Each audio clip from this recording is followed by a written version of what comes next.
Hello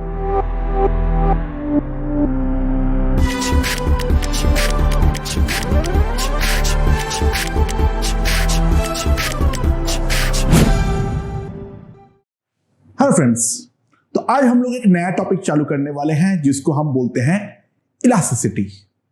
अच्छा, हमारे पास जो भी बॉडीज होते हैं, जितने भी बॉडीज होते हैं, वो बेसिकली 3 टाइप के होते हैं। उस बात पे ध्यान देना। वो क्या क्या होता है? एक होता है रिजिड, दूसरा क्या होता है इलास्टिक, और तीसरा क्या होता है प्लास्टिक। तो हमारे पास 3 टाइप के बॉडीज होते हैं, रिजिड बॉडीज, इलास्टिक बॉडीज, और साथ में होता है plastic bodies. Now what are rigid bodies? अभी तक मैकेनिक्स में हम जितने भी बॉडीज को लेकर काम किए हैं वो सारे के सारे हैं रिजिड बॉडी। कुल मिला के मैं तीनों का डेफिनेशन एक साथ ही करने वाला हूं, ध्यान देना। जो अगर हमारे पास कोई बॉडी है, उस बॉडी में 2 पॉइंट है ए और बी। इस बॉडी में 2 पॉइंट है ए और बी। कोई भी 2 पॉइंट के बीच में मान लो लेंथ है एल। ठीक है, समझ में आया? Now for rigid bodies L cannot be changed. L cannot be changed. Whatever may be the force applied, whatever may be the force applied, unless broken. बात समझना क्या बोल रहा हूं? मैं चाहे कितना भी फोर्स अप्लाई कर दूं, उस बात से कोई फर्क नहीं पड़ता है। मैं जब तक उसे तोड़ूंगा नहीं, तब तक मैं किसी भी रिजिड बॉडी के बीच का 2 पॉइंट के बीच का डिस्टेंस को चेंज नहीं कर सकता हूं। यानी बॉडी का शेप, बॉडी का साइज, सब कुछ परफेक्टली कांस्टेंट है। It can never be changed anyway, right? अच्छा, for elastic bodies, L can be changed by application. L can be changed by application of force, but अगर मैं force लगाऊंगा तो L तो बदलेगा, but it regains the length, it regains the length once force is withdrawn.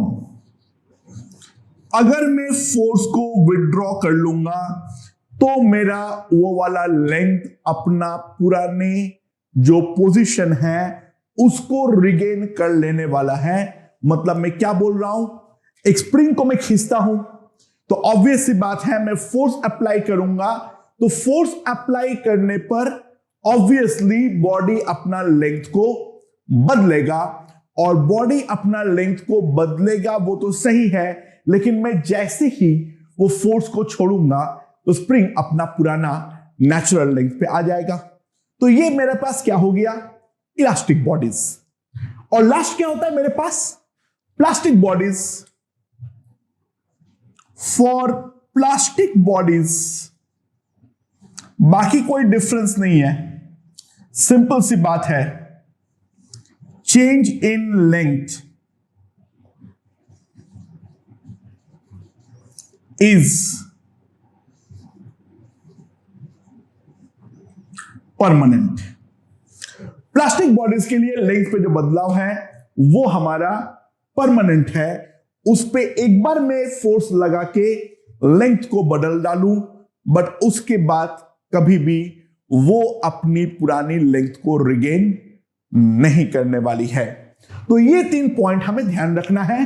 तो rigid bodies के बारे में हम पहले ही पढ़ चुके हैं मैकेनिक्स में, राइट। अब बारी आती है इलास्टिक बॉडीज की।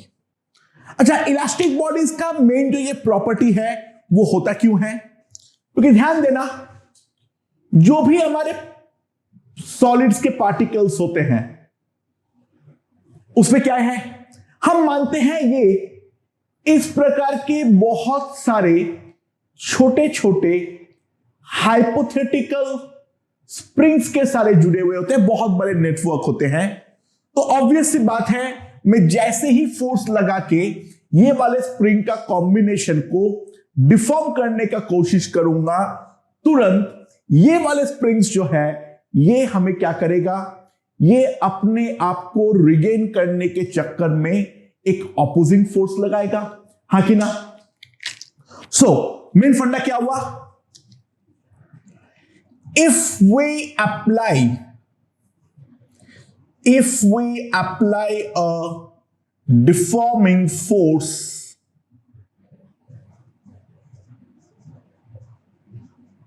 body applies a restoring, body एक रेस्टोरिंग फोर्स जो है वो हमारा अप्लाई करता है। तो इस कारण पे बॉडी अपना शेप साइज को रिगेन करने का ट्राई करता है जब कोई बॉडी के अंदर इलास्टिक प्रॉपर्टीज होते हैं। रिजिड बॉडीज बेस्ट है, तगड़ा इलास्टिक बॉडी है, उसमें तो वो लेंथ में चेंज ही नहीं होने देता है, बात ही खत्म है। And plastic body is the worst case of elastic body, वो जरा सा भी कोई कोशिश करेगा ही नहीं अपना शेप साइज को रिगेन करने की। ये है हमारा मेन कॉन्सेप्ट, राइट। अब हम लोग 2 चीज देखेंगे, क्या? एक होता है stress. Now what is a stress? जैसे मैं बोल रहा था, जैसे कोई डिफॉर्मिंग फोर्स अप्लाई होगा, बॉडी पलट के एक रेस्टोरिंग फोर्स लगाने वाला है। तो स्ट्रेस क्या होता है समझो, it is the restoring force acting पर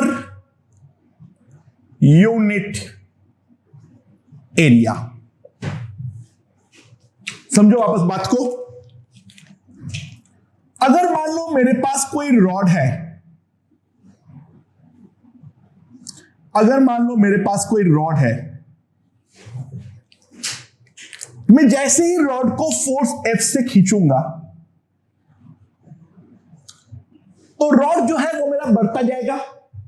इसके जो इंटरमॉलिक्यूलर स्प्रिंग्स है हाइपोथेटिकल, उसमें इलॉन्गेशन बढ़ता रहेगा और फाइनली इक्विलिब्रियम कब सेट होगा? इक्विलिब्रियम तब सेट होगा जब मेरा रेस्टोरिंग फोर्स का वैल्यू भी F हो जाएगा। तो मान लो ये रेस्टोरिंग फोर्स अगर एरिया A पे लग रहा है तो सिंपल सी बात है, जो हमारा स्ट्रेस होगा, दैट स्ट्रेस इसको हम सिग्मा से लिखते हैं। Sigma is nothing but the restoring force acting per unit area, right.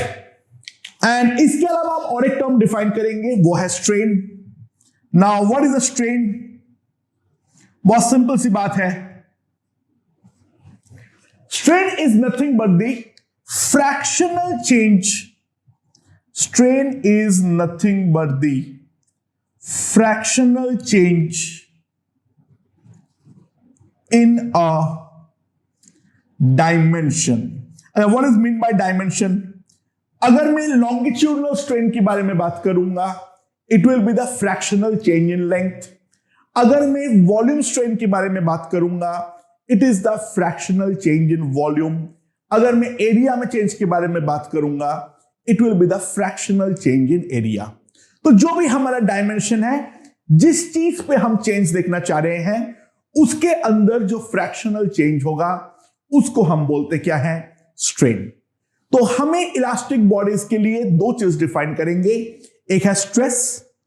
Stress is nothing but the restoring force per unit area.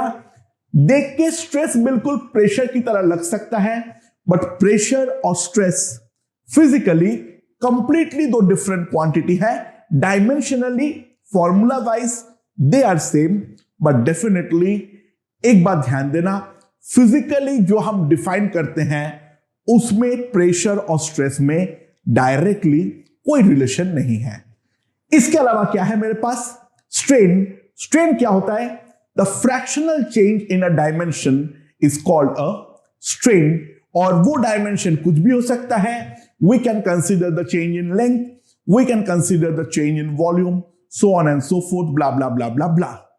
Okay, so now अब हम डिफाइन करेंगे Hooke's law. Now what is Hooke's law? Hooke's law क्या होता है, समझना उस बात को। अच्छा, एक बात ध्यान देना, कोई भी स्प्रिंग एक सर्टेन लेवल के आगे उसको अगर हम खींचेंगे तो डेफिनेटली टूट जाती है। कोई भी स्प्रिंग को अगर हम एक सर्टेन लेवल से ज्यादा अगर खींचते हैं तो वो डेफिनेटली टूट जाती है। तो हुक्स लॉ क्या है, मान लो नहीं टूटती है तो उसको हम बोलते हैं within the elastic limit, within the elastic limit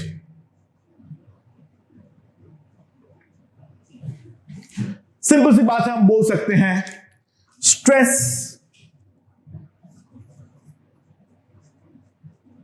will be proportional to strain within the elastic limit। हम सिंपली बोल सकते हैं stress will be proportional to strain। इस चीज को हम क्या बोलते हैं, this thing is called Hooke's law। तो हम एक एक करके तीन टाइप के स्ट्रेस स्ट्रेन के रिगार्डिंग बात करेंगे। पहला जो है वो है लॉन्गिट्यूडनल स्ट्रेस, अगला जो होगा वो होगा शियर स्ट्रेस, और उसका अगला जो होगा वो हमारा क्या होने वाला है, वॉल्यूम स्ट्रेस। ये हमारे बेसिक डेफिनेशंस है regarding elastic body, regarding stress, regarding strain and regarding Hooke's law. इन्हीं सारे चीजों के बेसिस में अब हम लोग इस चैप्टर को धीरे धीरे डेवलप करने वाले हैं। ओके, सुना, सबसे पहले हम बात करेंगे लॉन्गिट्यूडनल स्ट्रेस। Okay, right. तो बेसिकली लॉन्गिट्यूडनल स्ट्रेस हम कब डिफाइन करेंगे, जब हम लोग चेंज इन लेंथ करने का ट्राई करेंगे। कोई बॉडी का लेंथ पे चेंज करने का जो ट्राई होगा उसको हम बोलेंगे उसका लॉन्गिट्यूडनल स्ट्रेस। लेट्स सी क्या है, हमारे पास एक रॉड है, हमारे पास एक रॉड है, इस रॉड का लेंथ है L, ठीक है। अब मैं इसका क्रॉस सेक्शनल एरिया जो है वो है A, ठीक है। इस रॉड को मैंने F फोर्स से नीचे की तरफ खींचा, राइट। F फोर्स से मैंने रॉड को नीचे की तरफ खींचना चालू किया। अच्छा, ऑब्वियस सी बात है, मैं जैसे खींचना चालूंगा तो स्टार्टिंग में ये रॉड का सेंटर ऑफ मास तो डेफिनेटली हमारा एक्सीलरेट करेगा, क्योंकि एकदम स्टार्टिंग में स्प्रिंग्स मेरा नेचुरल लेग पे है। तो डेफिनेट सी बात ये है, जो एकदम स्टार्टिंग में रेस्टोरिंग फोर्स 0 होगा, रेस्टोरिंग फोर्स हमारा धीरे धीरे धीरे धीरे धीरे धीरे हमारा डेवलप करेगा. ओके, सो एट इक्विलिब्रियम, क्योंकि एक्सटर्नल अप्लाइड फोर्स F है, तो ऑब्वियस सी बात है द रेस्टोरिंग फोर्स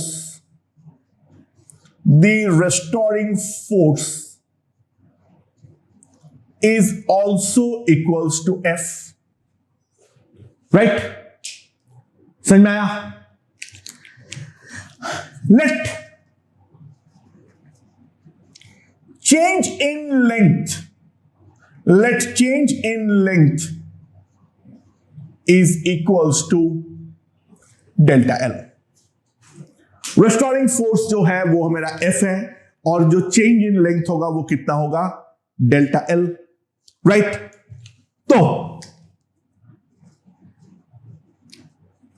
हम बोलेंगे longitudinal stress will be equals to F by A. यार दोस्तों एक बात ध्यान रखना, ये F जो है वो अप्लाइड फोर्स नहीं है, वो रेस्टोरिंग फोर्स है. यहां पर फर्क नहीं पड़ता है, देखने पर ये लग रहा है ये एक्सटर्नली अप्लाइड फोर्स है, बट ये रेस्टोरिंग फोर्स है. ये चीज भूलना मत, आगे जाके फंसोगे. अभी के अभी नेक्स्ट 5 मिनट के अंदर फंसने वाले हो अगर ये चीज भूल जाते हो तो. और longitudinal strain is equals to delta L by L. Okay, so according to Hooke's law मैं क्या लिख सकता हूं? सिंपल सी बात है, according to Hooke's law what can be said? जो मेरा स्ट्रेस है वो मेरा स्ट्रेन के प्रोपोर्शनल होना चाहिए, यानी F by A must be proportional to delta L by L. F by A must be proportional to delta L by A. तो हम लिखते हैं F by A is equals to capital Y into delta L by L. तो Y को हम क्या बोलते हैं? Y is basically a proportionality constant, और in the case of longitudinal stress Y को हम बोलते हैं यंग्स मॉड्यूलस. Y को हम क्या बोलते हैं? Young's modulus. इसका और एक नाम है, this is also called modulus of elasticity. It is called the modulus of elasticity. और यंग्स मॉड्यूलस किस चीज पे डिपेंड करता है? यंग्स मॉड्यूलस डिपेंड केवल एक ही चीज करते हैं, इट डिपेंड्स अपॉन मटेरियल. हम जिस मटेरियल से वो चीज को बनाए हैं उस चीज के ऊपर हमारा यंग्स मॉड्यूलस डिपेंड करता है. राइट? अब जो कुछ की पॉइंट्स बोलूंगा उन की पॉइंट्स पे ध्यान देना, बहुत ही ज्यादा इंपॉर्टेंट पॉइंट्स है, सुनना ढंग से.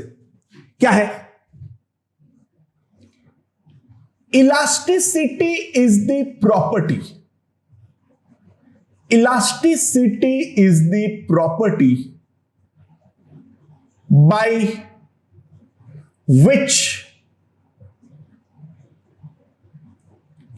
a body resists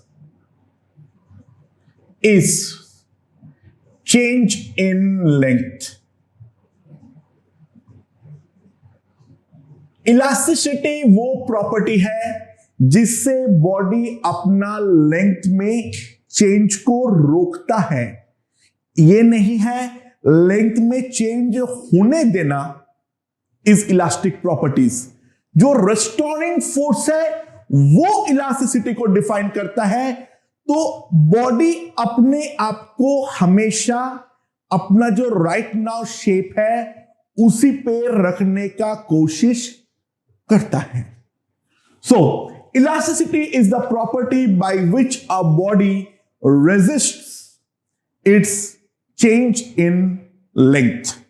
okay, that implies, ध्यान देना, steel is more elastic than rubber.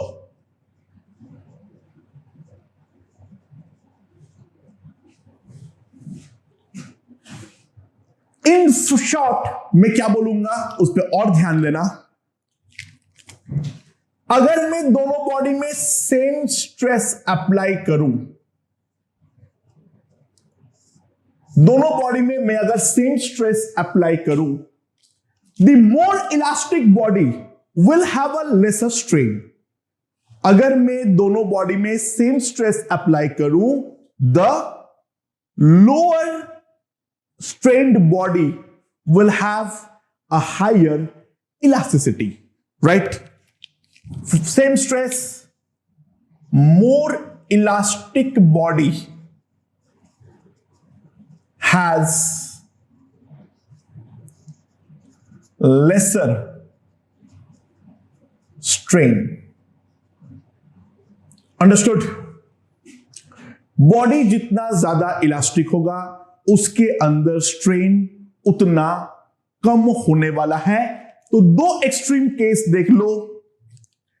अगर मैं रिजिड बॉडी कंसीडर करता हूं तो रिजिड बॉडी में सिंपल सी बात है, चाहे मैं स्ट्रेस कुछ भी लगाऊं, जब तक नहीं टूटेगा, जो हमारा चेंज इन लेंथ होगा delta L, that will be always equals to 0. तो सिंपल सी बात है, यंग्स मॉड्यूलस जो कि हमारा है F by A upon delta L by A, तो y of a rigid body will be infinite. तो जिस बॉडी का यंग्स मॉड्यूलस इनफाइनाइट है तो उसको हम बोलेंगे rigid body. Rigid body nature में परफेक्टली तो एग्जिस्ट कभी करता नहीं है. The best possible example of a rigid body is basically glass. Glass में लेंथ में चेंज लाना बहुत ज्यादा मुश्किल है. ज्यादा ट्राई करोगे टूट जाएगा, टूटना अलाउड है, बट जब तक वो नहीं टूटा तब तक ग्लास में बदलाव लाना बहुत ही ज्यादा मुश्किल है. ऑन द अदर हैंड, अगर हमारा प्लास्टिक बॉडी है,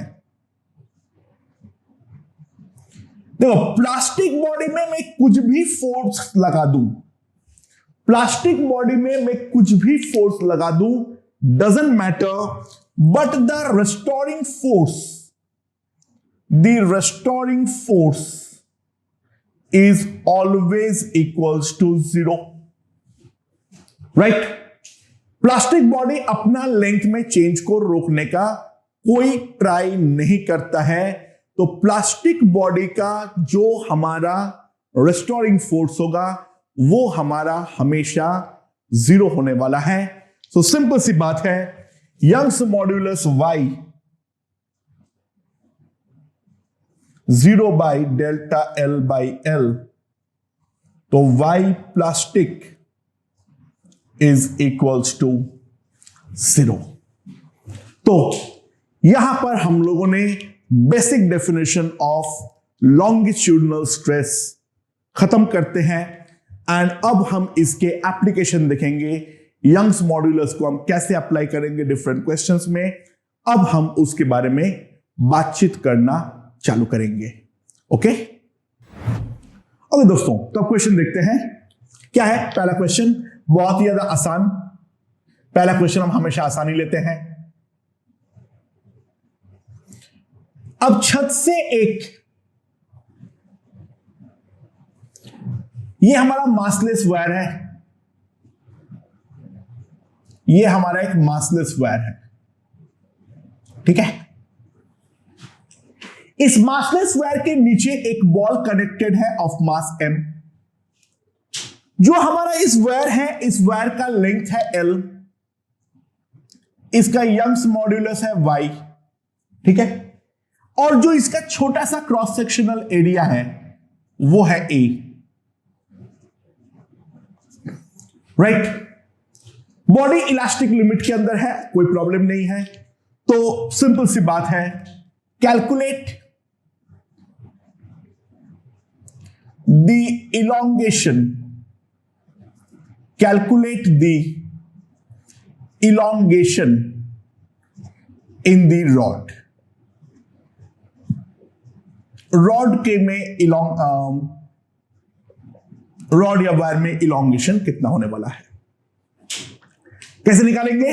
बहुत सिंपल, हद से सिंपल। ऑब्वियस सी बात है, ये बॉल लटका हुआ है तो एक्सटर्नली अप्लाइड फोर्स है mg। तो इक्विलिब्रियम में, इक्विलिब्रियम जब होगा तब क्या होगा?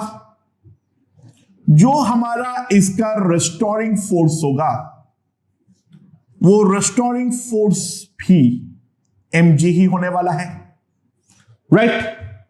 सिंपल सी बात है, जो हमारा रेस्टोरिंग फोर्स होगा वो भी हमारा mg ही होने वाला है। सो मैं क्या बोल सकता हूं? Young's modulus y equals to mg by y into delta L by L. Delta L जहां पे मेरा रॉड में इलोंगेशन है, तो सिंपल सी बात है, इस तरफ ले जाओ, delta L by L equals to mg by A Y. So delta L क्या होने वाला है? mgl by A Y. ये होने वाला है मेरा रॉड का elongation, delta L equals to mgl by A Y. तो ये है मेरा basic question, basic concept, definition के ऊपर बेस्ड है। तो अगर मैं कोई वायर पे एक मास को लटकाता हूं तो इन दैट केस हमें सिंपल सा इतना इलोंगेशन मिलने वाला है। थोड़ा सा कॉम्प्लिकेट करते हैं इस चीज को। कैसे? मान लो अब क्या है हमारे पास,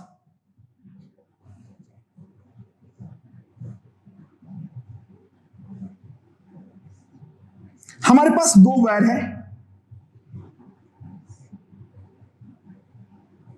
ठीक है। एक वायर ऐसा है और दूसरा वायर ऐसा है। ऊपर वाले वायर का रेडियस 2r आ रहा है, इसका रेडियस आ रहा है r, इसका रेडियस जो दे रखा है वो दे रखा है r। इस वाले का जो लेंथ है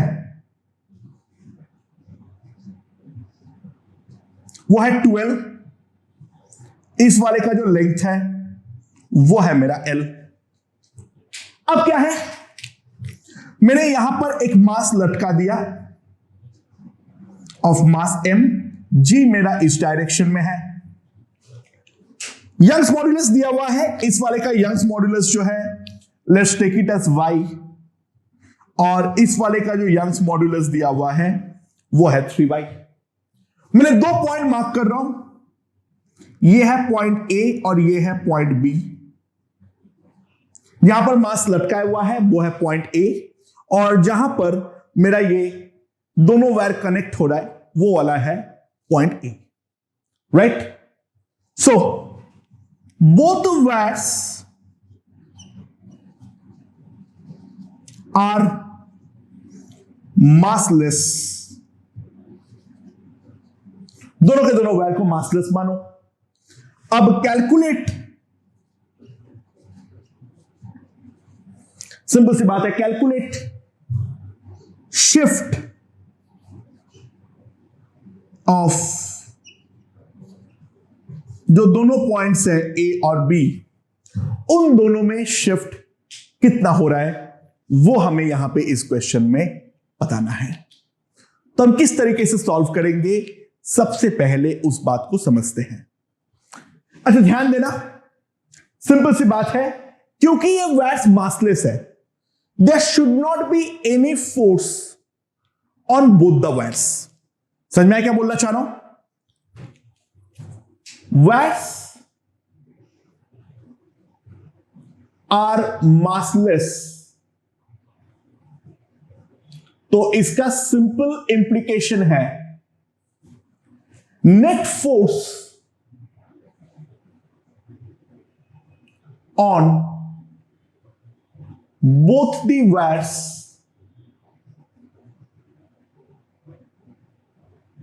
is equals to 0। ये तो होना ही पड़ेगा। अगर दोनों वायर मासलेस है भाई, मासलेस में चाहे कुछ भी हो रहा हो, नेट एक्सटर्नल फोर्स हो ही नहीं सकता है। तो अब अगर मैं नीचे वाले को एनालाइज करूं, तो नीचे वाले के ऊपर ऑब्वियस सी बात है, यहां पर ब्लॉक लगा हुआ है, तो ये ब्लॉक के कारण जो हमारा फोर्स लगेगा F, that must be equals to mg। तो ऑब्वियस सी बात है यहां पर भी जो अपवर्ड फोर्स लगेगा वो तो मेरा mg ही लगने वाला है, नेट फोर्स को जीरो करने के कारण। तो मैं बेसिकली F से स्ट्रेच करना चाह रहा हूं। अच्छा ध्यान देना, बाय द वे यहां पर बच्चों के मन में अक्सर एक मिसकॉन्सेप्ट होता है, इसका एक सब्सिडियरी क्वेश्चन है ये वाला। एक वायर है, एक तरफ से मैं दीवार से बांध दिया हूं और मैं यहां पर फोर्स F से खींच रहा हूं। इस केस में अगर मेरा इलॉन्गेशन अगर x है, बोल दिया मैंने यहां पर इलॉन्गेशन x है, तो वही वायर को अब मैं दीवार से निकाल लिया और उसके बदले मैं दोनों तरफ से अगर F से खींचूं, तो उस केस में अगर मेरा इलॉन्गेशन x डैश है, देन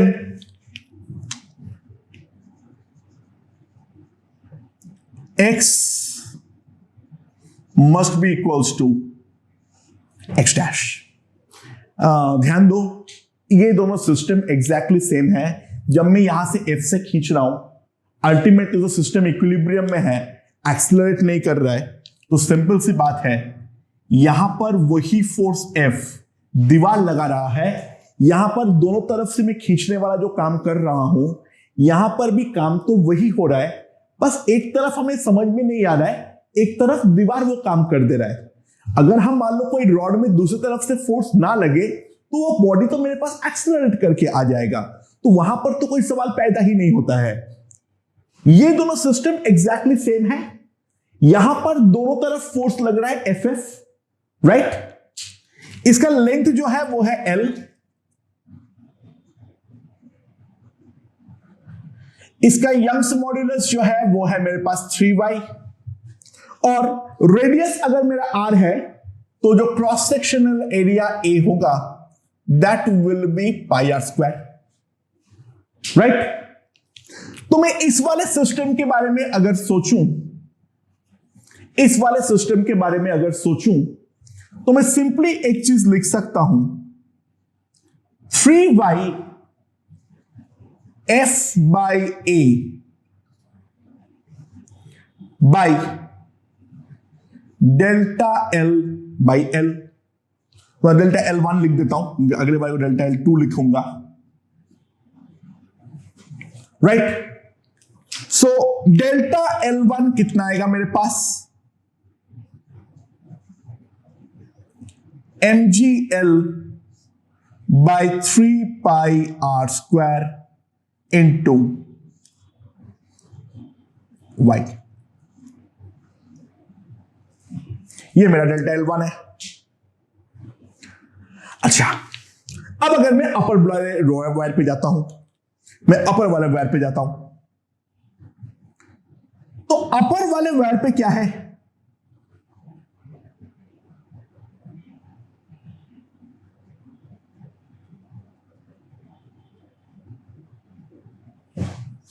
अगर मैं एफ खींच रहा हूं, अगर मैं एफ से खींच रहा हूं, यहां पर एफ लग रहा है, तो न्यूटन्स थर्ड लॉ से अगर इस वाले वायर पे ऊपर वाला एफ ऊपर अप्लाई कर रहा है, देन नीचे ऊपर वाले पे नीचे वाला भी पलट के एफ ही लगाएगा।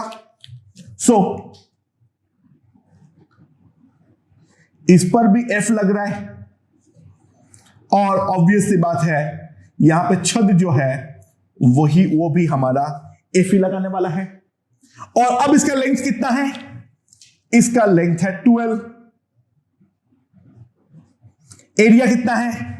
रेडियस इसका कितना है? 2r। तो एरिया कितना होगा? 4 पाई r स्क्वायर, और इसका यंग्स मॉड्यूलस कितना है? y। तो इस वाले का जो चेंज इन लेंथ है, मैं डेल्टा L2 क्या लिख सकता हूं? mg, L के जगह पर 12, right, by 4 pi r square into y, यानी कितना आ जाएगा? mgl by 2 pi r square into y।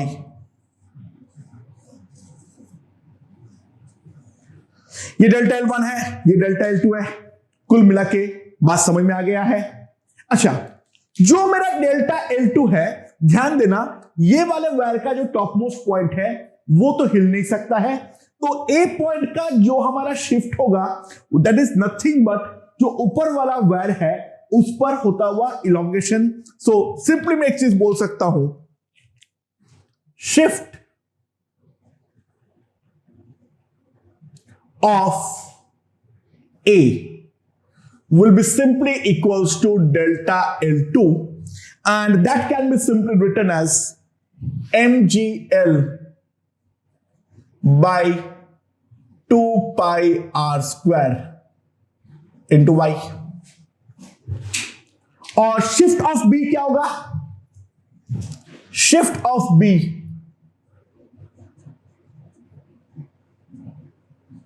अच्छा अब b का शिफ्ट पे ध्यान देना बी का जो शिफ्ट होगा वो ना केवल ये वाले रॉड का इंक्रीमेंट के लिए होगा, साथ ही साथ ऊपर वाले रॉड का भी इंक्रीमेंट के लिए होगा, क्योंकि कुल मिला के तो बात ये है, ये वाला मेरा फिक्स पॉइंट है, उसके रेस्पेक्ट में अगर मैं देखूं तो ये बी पॉइंट नीचे आएगा, इसके नीचे आने के कारण प्लस इसके नीचे आने के कारण, तो शिफ्ट ऑफ बी जो आएगा that will be simply delta L1 plus delta L2, right?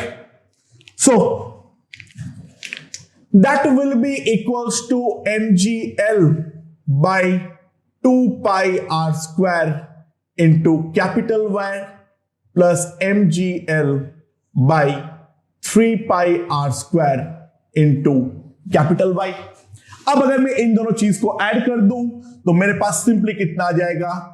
5 mgl by 6 pi r square into capital Y, इसको मैं बोल दूंगा डेल्टा L, राइट? इसको मैं क्या बोल दूंगा? Delta L। और ये डेल्टा L जो है वो total increment in length of the system भी मैं डेफिनेटली बोल सकता हूं। तो चलिए अगला क्वेश्चन देखते हैं क्या है।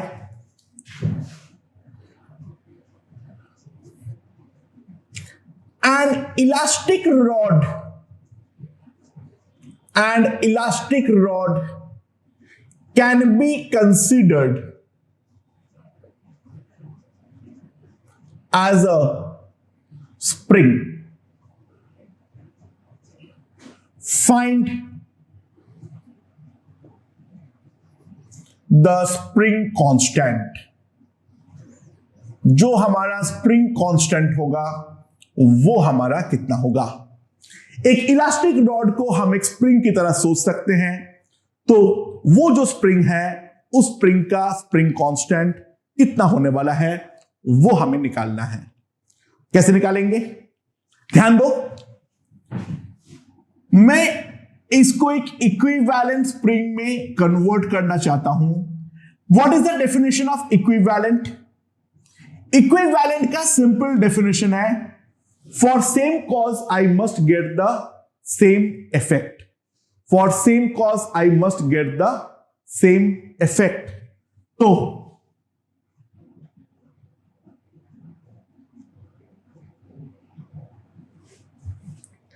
मेरे पास ये रॉड है, ये मेरे पास स्प्रिंग है, मैं इस रॉड पे फोर्स F अप्लाई करूं और ये वाला स्प्रिंग पे फोर्स F अप्लाई करूं।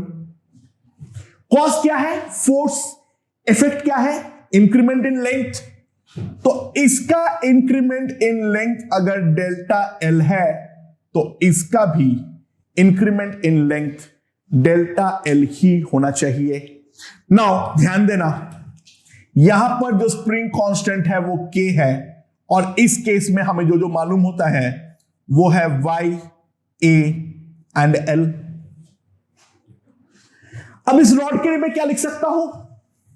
Young's modulus Y equals to F by A upon delta L by L। So F will be equals to, क्या लिख सकता हूं? A Y by L into delta L। ये मैंने वायर के लिए लिख सकता हूं या इलास्टिक रॉड के लिए लिख सकता हूं। और स्प्रिंग के लिए क्या लिख सकता हूं? वो तो सिंपल है, हुक्स लॉ है हमारे पास। But F equals to K into delta L। Delta L ही तो मेरा इलोंगेशन है, तो F equals to KX। X की तरह काम यहां पे कौन कर रहा है? Delta L। तो रॉड के लिए F लगाने पर इतना आ रहा है डेल्टा L में रिलेशन, और स्प्रिंग के लिए ये रिलेशन आ रहा है। इक्विवेलेंट का फंडा ही वो है, for same cause I must get the same effect. तो सिंपल सी बात है, जो हमारा K होगा that will be equals to AY by L। तो सिंपल सी बात है, एरिया जितना ज्यादा होगा, एरिया जितना ज्यादा होगा, स्प्रिंग कांस्टेंट उतना ज्यादा होगा। यानी हायर एरिया को तोड़ना, उतना इलोंगेट करना उतना ज्यादा मेरे लिए मुश्किल होगा, जबकि हायर लेंथ को इलोंगेट करना मेरे लिए कंपैरेटिवली आसान होगा।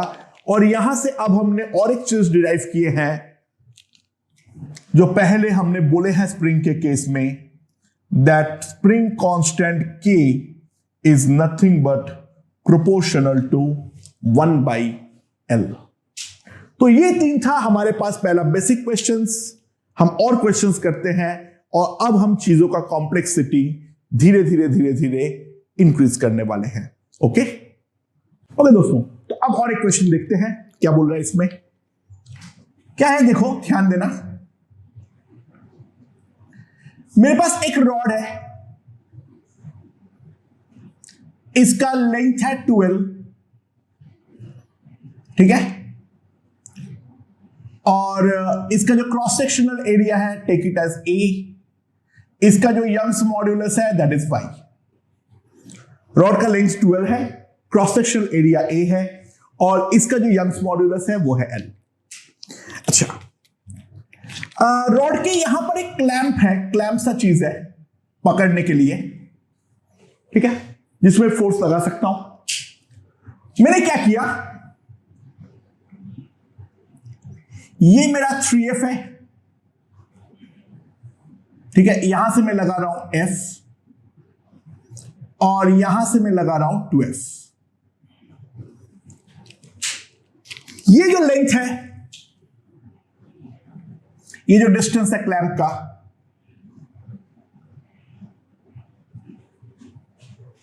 तो calculate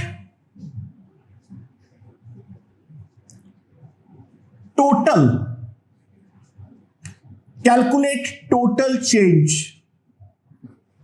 in length of the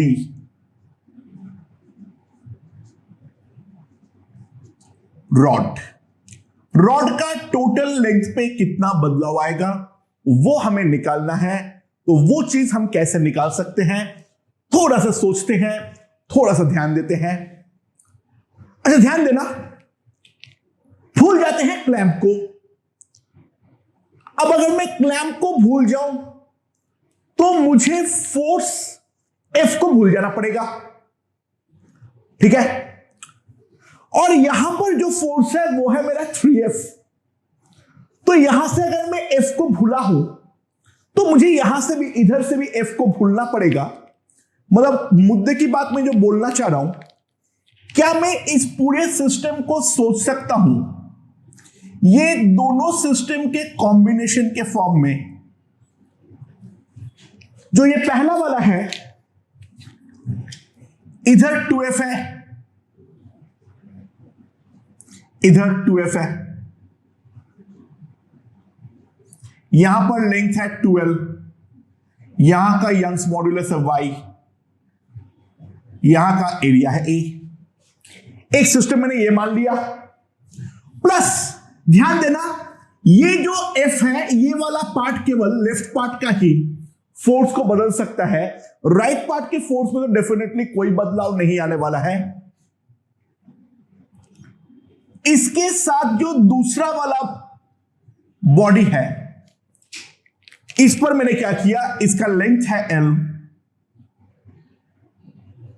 यहां पर फोर्स है F, यहां पर फोर्स है F, क्रॉस सेक्शनल एरिया तो वही है A और यंग्स मॉड्यूलस है Y। चेंज इन लेंथ एक स्केलर है, तो पहले वाले के लिए जो चेंज इन लेंथ होगा और दूसरे वाले के लिए जो चेंज इन लेंथ होगा, इन दोनों को अगर मैं ऐड कर दूं तो मुझे टोटल सिस्टम का लेंथ का चेंज दिखेगा। तो मान लो जो पहले वाले का जो चेंज इन लेंथ हुआ है वो है डेल्टा L1, और दूसरे वाले का जो चेंज इन लेंथ हुआ है वो बोल दो डेल्टा L2। जो पहले वाले का चेंज इन लेंथ हुआ है उसको बोल दो डेल्टा L1, और दूसरे वाले का जो चेंज इन लेंथ हुआ है वो है डेल्टा L2। तो अब ध्यान दो मैं इसमें क्या बोलना चाह रहा हूं। इसके लिए जो हमारा यंग्स मॉड्यूलस है उसको अगर y बोलता हूं तो y will be nothing but 2F by A upon delta L1, और इसका total change in, total length कितना है 12, राइट। तो क्या आ जाएगा मेरे पास, delta L1 will be nothing but, इसको इधर ले जाओ, इसको यहां पे ले आओ, तो 2F into 12, 2F into 12 by A into Y, तो डेल्टा L1 मेरे पास आ जाएगा 4FL बाई AY। ये मेरे पास क्या हो जाएगा, डेल्टा L1, राइट। अब दूसरे वाले रॉड पे आ जाओ। तो दूसरे वाले रॉड के लिए मैं क्या लिख सकता हूं, जो मेरा यंग्स मॉड्यूलस है y, वो यंग्स मॉड्यूलस y को मैं क्या लिख सकता हूं, ध्यान देना, सिंपल सी बात है, यहां पर फोर्स लग रहा है F, क्रॉस सेक्शनल एरिया है A, चेंज इन लेंथ कितना है डेल्टा L2, और लेंथ जो है वो है मेरा L। तो डेल्टा L2 कितना आ जाएगा मेरे पास, FL बाई AY। तो 2F के कारण जो लेंथ में चेंज आया है, जो इंक्रीमेंट आया है वो है मेरे पास 4FL बाई AY, और ये F के कारण जो हमारा इंक्रीमेंट आया है लेंथ में वो आया है FL बाई AY। तो सिंपल सी बात है, टोटल चेंज इन लेंथ,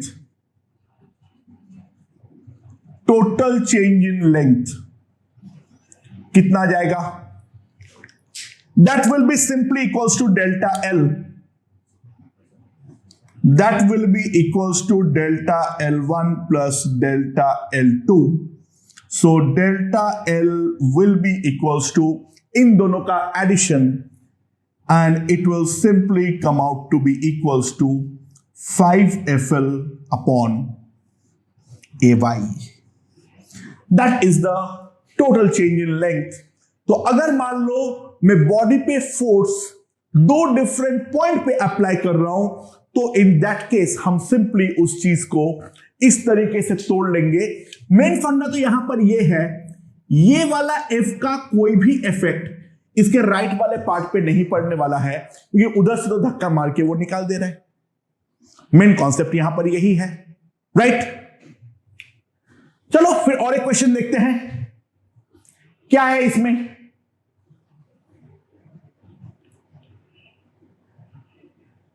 मेरे पास एक बॉब है, यानी basically a ball of very small mass m है, राइट?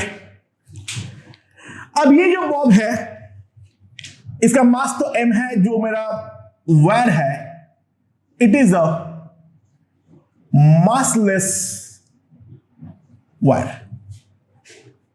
ठीक है? अब इसका लेंथ है L, वायर का जो क्रॉस सेक्शनल एरिया है वो A है, यंग्स मॉड्यूलस जो है वो है Y, ठीक है? ये जमीन से कुछ d डिस्टेंस दूरी पे है. d is very very very very small, d is very small, ठीक है?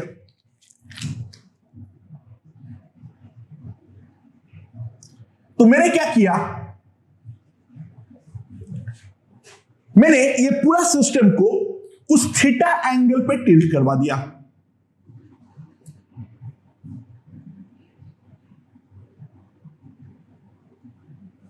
ठीक है?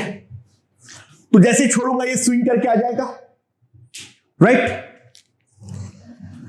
तो सवाल ये है, calculate theta,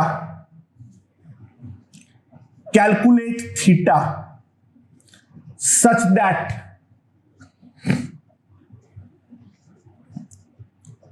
the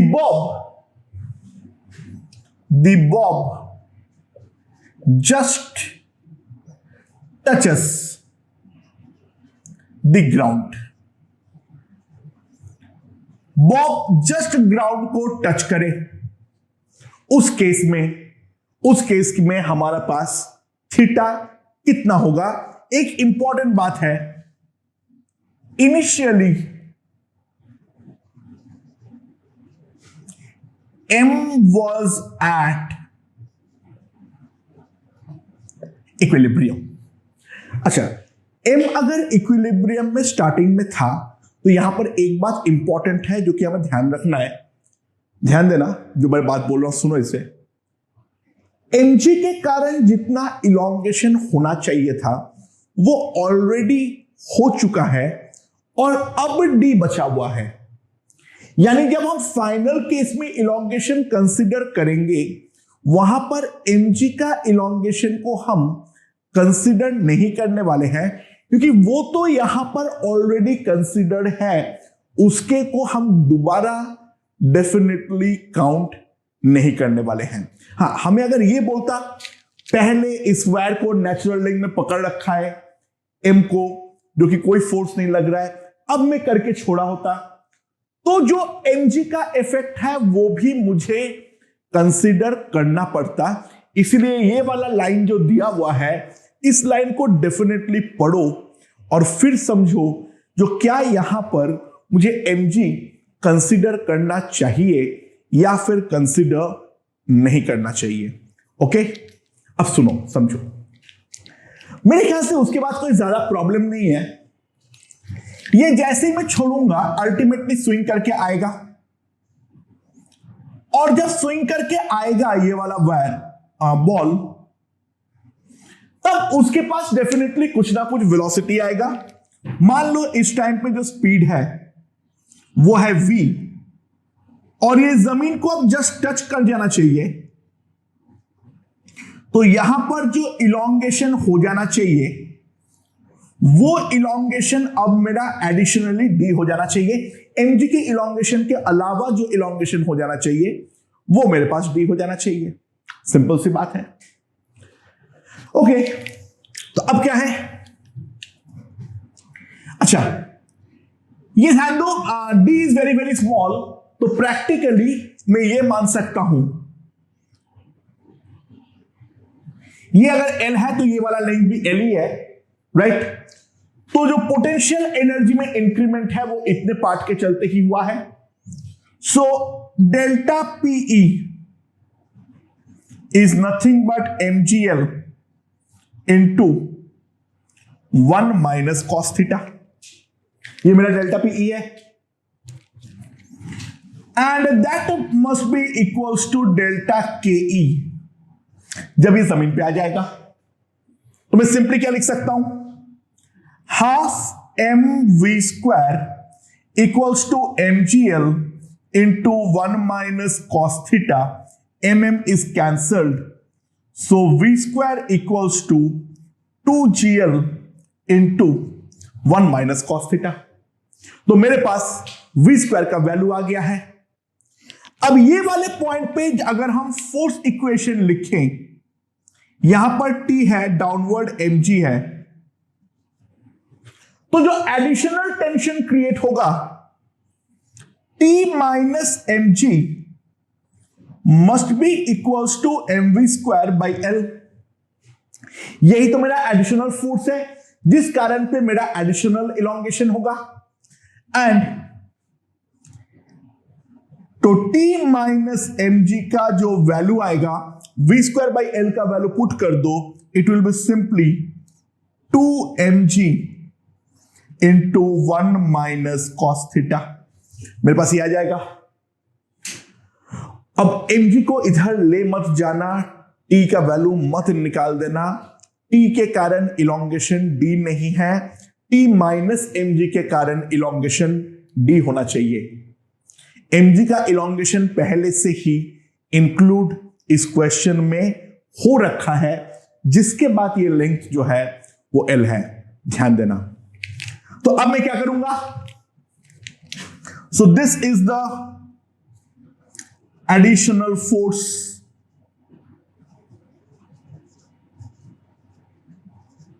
this is my additional force, therefore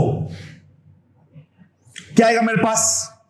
ध्यान देना, Young's modulus y will be simply equals to, क्या लिख सकता हूं? F यानी 2mg into 1 minus cos theta by cross sectional area delta L, that is D upon L। ये मेरा होना चाहिए। तो सिंपल सी बात है, मैं क्या लिख सकता हूं? उसको उधर ले जाओ, 2mg into 1 minus cos theta upon A is equals to yd by L, right? So यहां से मैं लिख सकता हूं 1 minus cos theta is equals to YAD by 2mgl, and 1 minus cos theta को मैं सिंपली क्या लिख सकता हूं? 2 sine square theta by 2।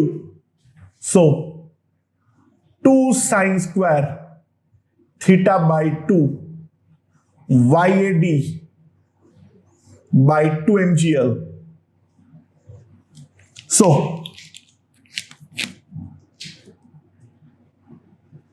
sin theta by 2 under root YAD by 4mgl, right?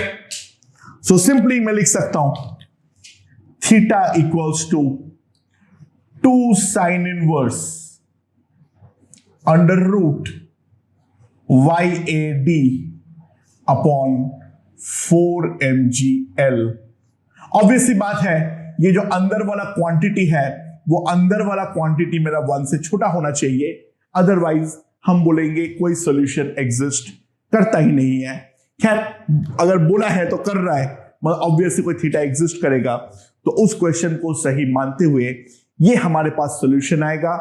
इतने एंगल से मैं टिल्ट करूंगा तब मेरे पास इतना थीटा बनने वाला है। सो ये वाला जो क्वेश्चन है वो भी सेम प्रोफाइल का ही है, बस एक ही जगह पे जहां पे गलती होने का संभावना है वो मैंने यहां पर मेंशन कर दिया। ये लाइन डेफिनेटली पढ़ना, जो इनिशियली पहले हेल्ड करके छोड़ा है या फिर इनिशियली इक्विलिब्रियम पोजीशन से छोड़ा है, यानी mg का जो इलोंगेशन है वो प्री कंप्यूटेड है, यानी प्री कंसिडर्ड है, या अब हमें कंसिडर करना है, उस बात का डिसीजन लेने के लिए हमारे लिए यह लाइन पढ़ना बेहद ज्यादा जरूरी है। ओके।